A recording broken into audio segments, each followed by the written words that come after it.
नमस्कार। City channel के सभी दर्शकों को स्वतंत्रता दिवस की हार्दिक शुभकामनाएं। 15 अगस्त 1947 स्वतंत्रता प्राप्ति का दिन भारतीय इतिहास का एक अविस्मरणीय स्वर्णिम दिवस, जब सदियों से चली आ रही दास्तां की श्रृंखला टूटी और हमें स्वराज प्राप्त हुआ। हालांकि देश का विभाजन हो गया, पर यह विभाजन अपने साथ सैकड़ों वर्षों की गुलामी के अंत का संदेश भी लेकर आया। हजारों देशभक्तों का त्याग और बलिदान के बाद आखिर हमें परतंत्रता से मुक्ति मिली। भारत स्वतंत्र हो गया। उस दिन से हम 15 अगस्त यह स्वतंत्रता दिवस के रूप में मनाते हैं। लेकिन देश की वर्तमान परिस्थिति को देखकर बार बार मन में यह प्रश्न उठता है, क्या हम सचमुच स्वतंत्रता है? स्वतंत्रता क्या है? जी हां, मैं आपसे पूछ रहा हूं, स्वतंत्रता क्या है? यह एक व्यापक अर्थ वाला शब्द है जिसमें शारीरिक, मानसिक, बौद्धिक, धार्मिक, शैक्षणिक, प्रशासनिक, न्यायिक, सामाजिक, राजनीतिक आदि सभी क्षेत्रों में किसी भी बाहरी हस्तक्षेप के बिना पूर्णतः स्वतंत्र होकर नीतियां बनाने तथा कार्य करने का अधिकार सम्मिलित है। हम एक भारतीय के रूप में स्वयं से पूछे, क्या हमें यह स्वतंत्रता प्राप्त है? इसका उत्तर ज्यादातर लोग नकारात्मक ही देंगे और संभावना भी इसकी ही ज्यादा है। स्वतंत्र प्रशासनिक व्यवस्था, न्याय प्रणाली, शिक्षा पद्धति किसी भी राष्ट्र की प्रगति एवं स्थिरता के लिए महत्वपूर्ण आवश्यकता है।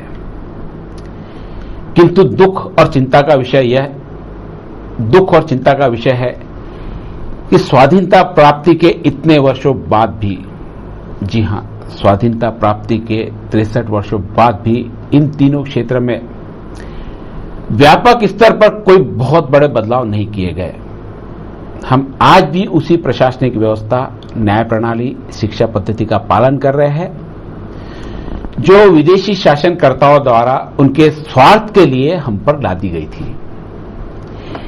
इसी का परिणाम है कि भ्रष्टाचार दीपक बनकर प्रशासन को खोखला कर रहा है और पुलिस को देखकर सुरक्षा का विचार उत्पन्न होने के बजाय सामान्य नागरिक के मन में भय का संचार हो जाता है। न्यायालय में हजारों प्रकरण लंबित है, जिनके निराकरण में अभी और कितना समय लगेगा यह कह पाना संभव नहीं है।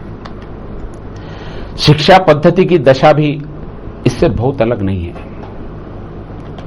देश के बच्चे आज भी पुस्तकों में वही विकृत इतिहास पढ़ रहे हैं जो भारतीय के मन में आत्मसम्मान की भावना नष्ट करने के लिए विदेशियों द्वारा गढ़ा गया था। यही कारण है कि हम सिकंदर महान को तो जानते हैं, लेकिन आर्य चाणक्य, सम्राट चंद्रगुप्त कौन थे यह हमें नहीं मालूम। हमें नेपोलियन के बारे में सारी जानकारी है, लेकिन सम्राट विक्रमादित्य के बारे में हम कुछ नहीं जानते। हमें न्यूटन और पाइथागोरस के योगदान का ज्ञान है, लेकिन आर्यभट्ट, भास्कराचार्य, चरक, सुश्रुत और बोधायन जैसे ज्ञानियों के अस्तित्व को हम सहजता से नकार देते हैं।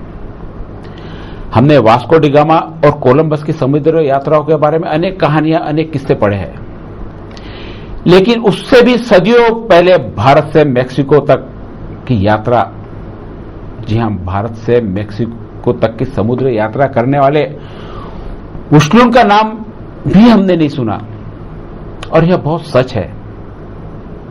आज इतिहास में कहीं भी वुस्टलुन का नाम आपको नहीं मिलता। क्या यह हमारी शिक्षा पद्धति के दोषपूर्ण होने का प्रमाण नहीं है? इन्हीं दोषों का परिणाम है कि देश के करोड़ों युवा यह शिक्षा प्राप्त करने के बाद भी बेरोजगार है और अधिकांश युवाओं का लक्ष्य विदेशों में बस जाना अथवा किसी विदेशी कंपनी में नौकरी पाना ही है। क्या यह हमारी स्वतंत्रता के लक्षण है? चिकित्सा क्षेत्र में भी इस विदेशीकरण से यह क्षेत्र अछूता नहीं है। आयुर्वेद तथा योग जैसी परिपूर्ण पद्धतियों के होते हुए भी हम आज विदेशी चिकित्सा पद्धति को लादे हुए हैं। कुछ समय से बाबा रामदेव का प्रचार और प्रसार माध्यम से उन्होंने योग और आयुर्वेद को इतना आगे बढ़ाया, लेकिन फिर भी हम विदेशी चिकित्सा पद्धति से बाहर नहीं निकल पाए। फलस्वरूप दवाओं तथा चिकित्सा सेवाओं की कीमतें आम नागरिक की पहुंच से बाहर होती जा रही है। स्वास्थ्य सुविधाओं का सर्वत्र अभाव है, गंदगी के ढेर लगे हुए हैं। अधिकांश शासकीय अस्पतालों का हाल तो प्राचीन ग्रंथों में मिलने वाले नरक के वर्णन से पूरी तरह मेल खाता है। स्वास्थ्य सुविधाओं की अनुपलब्धता, चिकित्सा पद्धति की विफलता का सबसे बड़ा प्रमाण तो यही है कि हमारे 99.99% जनप्रतिनिधि और नेता लोग या तो अपना इलाज किसी निजी चिकित्सालय में कराते हैं या विदेशों में। बहुत दुख का विषय है कि स्वराज प्राप्ति के 63 वर्षों बाद भी सामाजिक और राजनीतिक हालत इतने चिंताजनक है। समाज में स्वार्थ लगातार बढ़ रहा है, अपराध की घटनाओं में वृद्धि हो रही है। आतंकवाद, नक्सलवाद, विदेशी घुसपैठ इत्यादि खतरे देश को चारों ओर से घेर रहे हैं। देश के किसी न किसी भाग से प्रतिदिन किसी आतंकवादी घटना, नक्सली हमले का या किसी बम विस्फोट का समाचार अवश्य मिलता है। ऐसे कठिन समय में सारे मतभेद भुलाकर हमें एक होने और इन हमलावरों को कुचलने की बजाय हम भाषावाद, प्रांतवाद, मजहबी उन्माद से ग्रस्त होकर आपस में ही लड़ रहे हैं। या तो हमें सत्य दिखाई नहीं देता या हम देखना ही नहीं चाहते। पूर्व और पश्चिम जर्मनी मिलकर पुनः एक हो गए। यूरोप में बिखरे हुए विभिन्न देशों ने यूरोपियन यूनियन नामक एक महासंघ बना लिया और यहां भारत में हम कभी कश्मीर की आजादी, कभी नागालैंड और मणिपुर की पृथकता के बारे में सुन रहे हैं, तो कोई तेलंगाना की आग में जल रहा है, तो कोई पृथक विदर्भ के मुद्दों को लेकर, तो कोई मराठी भाषियों की अस्मिता का मुद्दा उछाल रहा है। सबको केवल अपनी जाति की चिंता है। हर कोई राष्ट्र के बजाय किसी समुदाय विशेष के हित को ही प्राथमिकता देता है। पड़ोसी देशों से घुसपैठ करने वाले सभी सुविधाएं प्राप्त कर रहे हैं और दूसरी ओर लाखों कश्मीरी पंडित अनेक वर्षों से अपने ही देश में शरणार्थी शिविरों में रहने को मजबूर है। प्रांतवाद, भाषावाद, क्षेत्रवाद, इन सब के नाम पर लड़ने वालों ने कभी भी राष्ट्रवाद की बात नहीं की। ऐसे स्थिति में हमारी स्वाधीनता कब तक सुरक्षित रहेगी? किसी देश की सबसे बड़ी पूंजी वहां की युवा पीढ़ी ही होती है। अभी हमने 12 अगस्त को विश्व युवा दिवस के नाम से युवा दिवस मनाया। युवा ही देश के भविष्य निर्माता है। भारत की लगभग 50% जनता युवा है, लेकिन दुखद पहलू यह भी है कि अधिकांश युवा भ्रमित और दिशाहीन है। विदेशी वस्तु, विदेशी संस्कृति, विदेशी भाषा और विदेशी जीवन शैली को अपनाने के लिए युवा पीढ़ी लालायित है। जिस देश में युवावस्था का अर्थ बल, बुद्धि एवं विद्या होना चाहिए, वहां अधिकांश युवा इसके विपरीत धूम्रपान, मद्यपान, ड्रग्स जैसे नशीले पदार्थों की चपेट में है। उनके जीवन में संयम, धैर्य और शांति का स्थान स्वच्छंदता, उन्मुक्त जीवन शैली तथा विवेकहीन उन्माद ने ले लिया। अधिकांश युवाओं को क्रांतिकारियों की कम और क्रिकेट की जानकारी अधिक है। विदेशी वस्तुओं, विदेशी वस्त्रों की होली जलाकर खादी का प्रतीक बनाकर स्वदेशी के प्रयोग का संदेश देने वाले महात्मा गांधी के देश में आज कोने कोने तक विदेशी वस्तुओं के विक्रेता पुनः पहुंच गए हैं। जिस देश में कभी जय जवान जय किसान का मंत्र गूंजता था, वहां शासन की नीतियों से व्यथित होकर शहीद सैनिकों के परिजनों ने सरकार को सभी पदक लौटा रहे हैं। जिस देश में कभी जय जवान जय किसान का मंत्र गूंजता था, वहां शासन की नीतियों से व्यथित होकर शहीद सैनिकों के परिजन सरकार को पदक लौटा रहे हैं। और किसान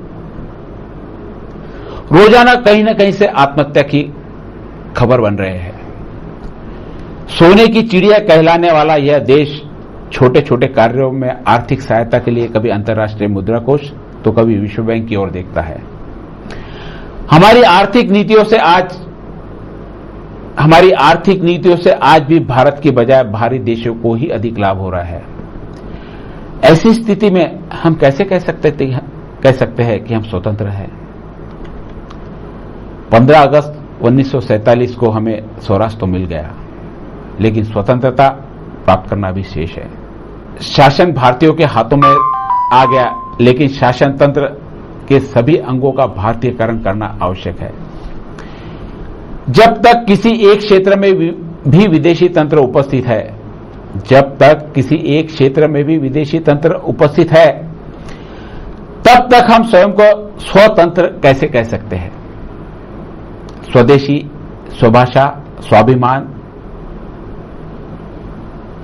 यही जो मुद्दे हैं किसी भी राष्ट्र की स्वतंत्रता के मुख्य स्तंभ है।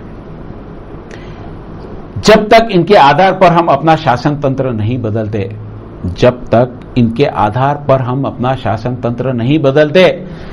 जब तक स्वराज सुराज में बदलना भी संभव नहीं होगा। जब तक भारत स्वदेशी, स्वभाषा, स्वाभिमान के साथ उठकर पुनः एक बार विश्व के सामने खड़ा नहीं हो जाता, तब तक स्वतंत्रता प्राप्ति का अर्थ और लक्ष्य अधूरा ही रहेगा। उम्मीद पर दुनिया कायम है। हम भी ये उम्मीद करते हैं कि वह सुबह कभी तो आएगी जिस दिन हम स्वतंत्र को अपनाएंगे और स्वतंत्र हो जाएंगे। याद रखो दोस्तों, जब तक हमारे देश में, हमारे स्वभाव में, हमारे विचारों में एक भी विदेशी तंत्र मौजूद है, तो हम कभी स्वतंत्र नहीं हो सकते। और मेरी आज की इन युवा पीढ़ियों से रिक्वेस्ट है, प्रार्थना है कि कृपया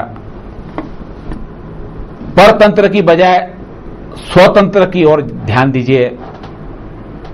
स्वतंत्र हम कैसे हो सकते, हमारा तंत्र हमारे उपयोग में कैसे आ सकता है, और आज की युवा पीढ़ी ही इस स्वतंत्रता के सही मायने लाकर इस देश को और स्वयं को स्वतंत्र कर सकती है। नमस्कार, जय हिंद, जय भारत।